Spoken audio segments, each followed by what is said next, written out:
Hi, it's Joseph, and welcome back to the San Miguel de Allende Secrets YouTube channel. And today we're going to talk about life as a dead Muppet.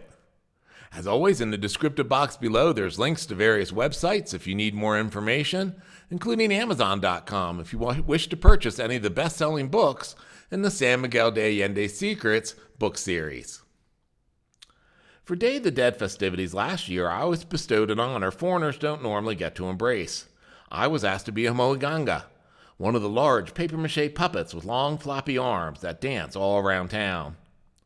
Brought over by the Spanish to teach the indigenous the lives of the saints, moigangas led every procession, using their long arms to remove any evil from the streets before the arrival of religious statues and priests. Later, the puppets became parodies of the wealthy Spanish, and today are largely used as giant brides and grooms, leading wedding processions from the mass to the reception. For me, I was very excited to be a moiganga, and planned on being a busty and lusty female, figuring I already had 50-odd years of being a man. But when I saw the Katrina and Katrine, male skeleton with the top hat, available to me, I saw the comic possibilities of the Katrine having a male voice over being a mute female. Inside a moiganga is a whole different world, and it's a hot one. Small wonder the puppet masters are normally sinewy adolescents, and not middle-aged men. Lined in wood and laced with bike tire tubes to provide the bounce, the tubes fit with the snugness I can only assume Jane Russell's Cross Your Heart bras once did. It pays to have upper body strength, as the puppet's head towers over you, and it's heavy. You also have to imagine yourself as if one of Scarlett O'Hara's antebellum dresses that flared out, because you can only see dead ahead. Bad pun intended. You can tell when you are brushing up against someone, but that's nothing compared to getting your top hat stuck in the Day of the Dead flag. The flags remind the living of the thin line between life and death, and they did their jobs by constantly stopping and pushing me backwards. With little girls, I approached them asking if they wanted a boyfriend. With older girls, I asked if they wanted a new husband. Both groups giggled a lot. Occasionally, a little girl would embrace me with a big hug, allowing me to experience the glow Snow White must feel at Disney.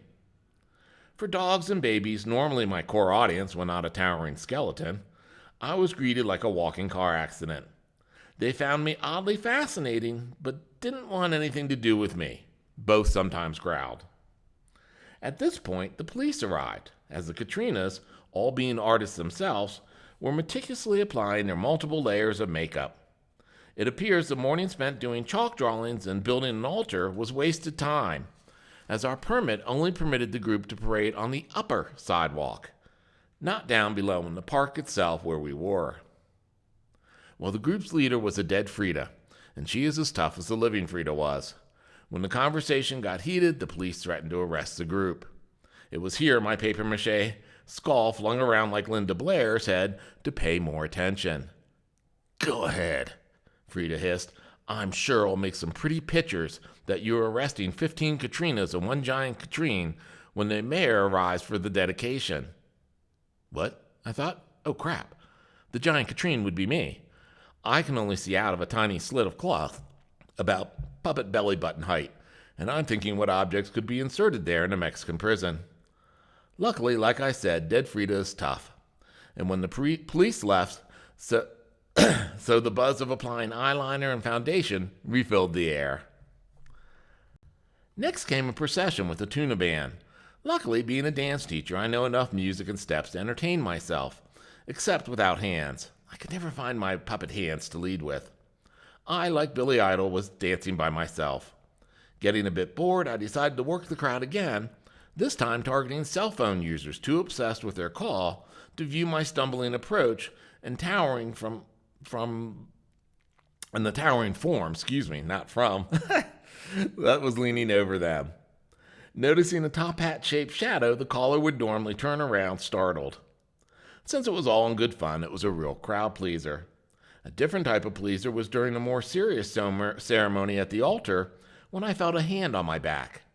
Thinking it was an indication for me to stand still, I did, as the hand traveled south and towards the interior.